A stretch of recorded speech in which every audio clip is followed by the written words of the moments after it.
In the vast wilderness, a fox roams, its belly growling with hunger. This is not just any fox.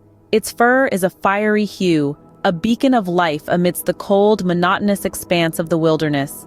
Its eyes reflect a world of untamed beauty and unyielding perseverance. But beneath this vibrant exterior, the fox is driven by a primal urge, the gnawing sensation of hunger.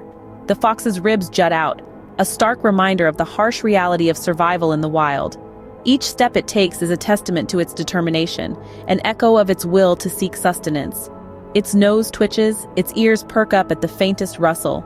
Its sharp eyes scan the landscape, missing nothing. The wilderness is a puzzle, and the fox, a relentless solver. The fox is a creature of resilience, each stride a testament to its will to survive. Driven by its hunger, the fox continues its search, hopeful for a feast. Suddenly, the fox's keen eyes catch a glimpse of something amidst the foliage, a vineyard. A wave of relief washes over our famished fox as it stumbles upon this unexpected oasis. Tail wagging, ears perked up, the fox's heart races with excitement.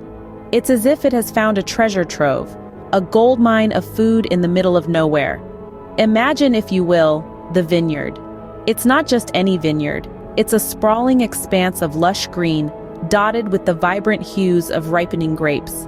Verdant vines, intertwined and twisted, stretch out as far as the eye can see. They are laden with clusters of grapes, each one plumper and juicier than the last. The grapes, oh the grapes, they are a sight to behold. Hanging high above, they seem like tiny orbs of delight, illuminated by the soft glow of the sun. Their skins, smooth and glossy, shimmer in the light, promising a burst of sweet, succulent juice. The air is thick with the intoxicating aroma of ripe grapes. It's a scent that carries with it the promise of satisfaction, of a hunger finally quenched. It's a scent that draws the fox in, beckoning it closer and closer to the tantalizing feast that hangs just out of reach. The fox, entranced by the sight and smell of the grapes, can hardly contain its excitement. It feels a surge of energy, a renewed vigor, as it prepares to leap towards its prize. Its eyes, sparkling with determination, remain fixed on the grapes.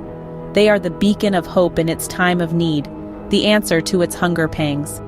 The vineyard, in all its beauty and bounty, stands as a symbol of hope for our hungry fox. It's a sight that stirs within the fox a sense of anticipation, of a feast that is within its grasp. There they are, the grapes, just out of reach, yet so tempting. With a determined glint in its eyes, the fox readies itself to leap towards the grapes.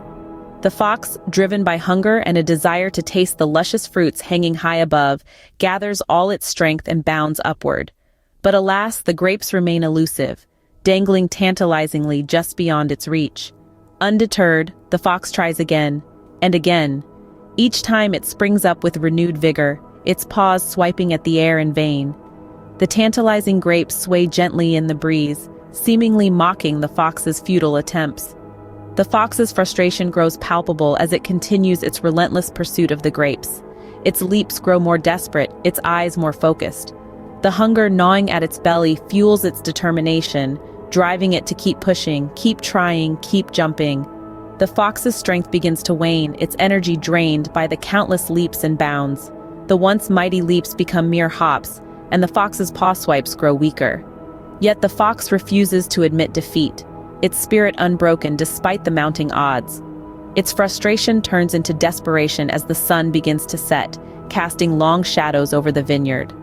The fox's heart pounds in its chest, matching the rhythm of its leaping attempts. Its breath comes in ragged gasps, and the once energetic fox now appears weary and worn out. In the fading light, the fox makes one final desperate leap towards the grapes, stretching its body to its limits. It reaches out with all its might, its paw swiping through the air one last time. But the grapes remain just out of reach, their tantalizing promise of nourishment unfulfilled. The fox lands on the ground, its body sagging with exhaustion. It looks up at the grapes one last time, its eyes filled with a mix of longing and resignation. The fox's struggle has been in vain, its hopes dashed. It's a harsh reality, one that leaves a bitter taste in the fox's mouth, much like the imagined taste of the grapes it so desired. Despite its best efforts, the grapes remain just out of the fox's reach. Finally, the fox, spent and defeated, ceases its attempts. The fox stands there, panting heavily, its heart beating like a drum in its chest. The grapes, still hanging tantalizingly out of reach, seem to mock its efforts. A heavy sigh escapes the fox, its shoulders sagging with the weight of defeat. There's a certain sting in failure, a bitter taste that lingers on one's tongue. It's a taste the fox knows all too well now. Its once bright, hopeful eyes are now filled with disappointment and resignation. The fox had tried, oh how it had tried, but the grapes remained just as elusive as before. The fox had jumped again and again, stretching its body to its limits, but each attempt ended the same way. With the fox crashing back onto the ground, the grapes still hanging high above, untouched. Failure had been a harsh, unforgiving teacher, but it had taught the fox a valuable lesson. Not every goal can be reached, not every dream can be realized, no matter how hard one tries. In the quiet stillness of the vineyard, the fox makes its decision.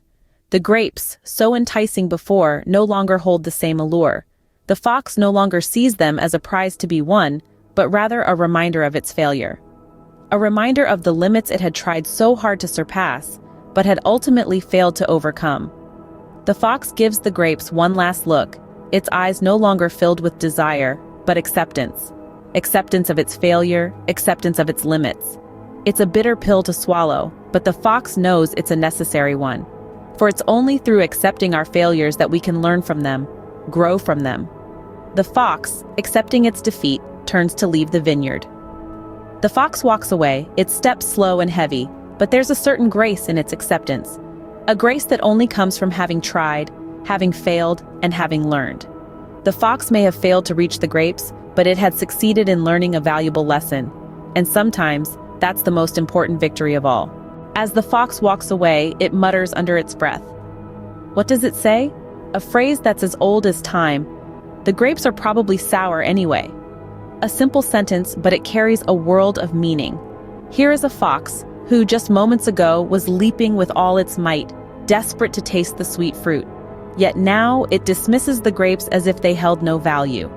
It's an attempt to downplay the disappointment, a way to save face. But let's delve deeper into the words. Is the fox genuinely convinced that the grapes are sour? Or is it a coping mechanism? A way to make the failure more bearable? It's as if the fox is saying, I didn't really want it anyway. This small act, this seemingly insignificant self-deception speaks volumes about the fox's pride and the lengths it will go to protect it. And with that, the fox disappears into the wilderness, leaving the high-hanging grapes behind. And so, the story of the fox and the high vineyard comes to an end. A tale as old as time, yet it carries a lesson we often overlook in our pursuit of desires. Our protagonist, the hungry fox, embarked on a journey in the wilderness, led by the primal need for sustenance. The fox happened upon a vineyard, a haven of high-hanging, luscious grapes, seemingly the answer to his hunger. Yet they were just out of his reach. The fox, in his desperation, leapt again and again, each attempt a testament to his determination. However, no matter how hard he tried, the grapes remained elusive. The fox's aspiration turned into frustration, his hope into disappointment, and then, acceptance. The fox accepted his inability to reach the grapes. But instead of finding peace in this acceptance, he let his failure sour his perception of the grapes. He convinced himself that the grapes were probably sour, thus negating their value and desirability. This is where the crux of our fable lies. The fox's reaction is a reflection of a common human tendency, to pretend to despise what we cannot have. It's a defense mechanism, a way to protect our ego from the sting of unfulfilled desires. But it doesn't lead to growth or learning. In real life, we encounter many such grapes, dreams, ambitions, opportunities that seem tantalizingly close yet remain out of our reach. And just like the fox, we may find ourselves dismissing these grapes as sour, instead of acknowledging our limitations and working on them. But the true wisdom lies not in belittling what we can't have, but in recognizing our limitations, learning from our failures, and moving forward. It's about understanding that not every grape is meant for us, and that's okay. The vineyard of life is vast, and there are plenty more grapes to reach for.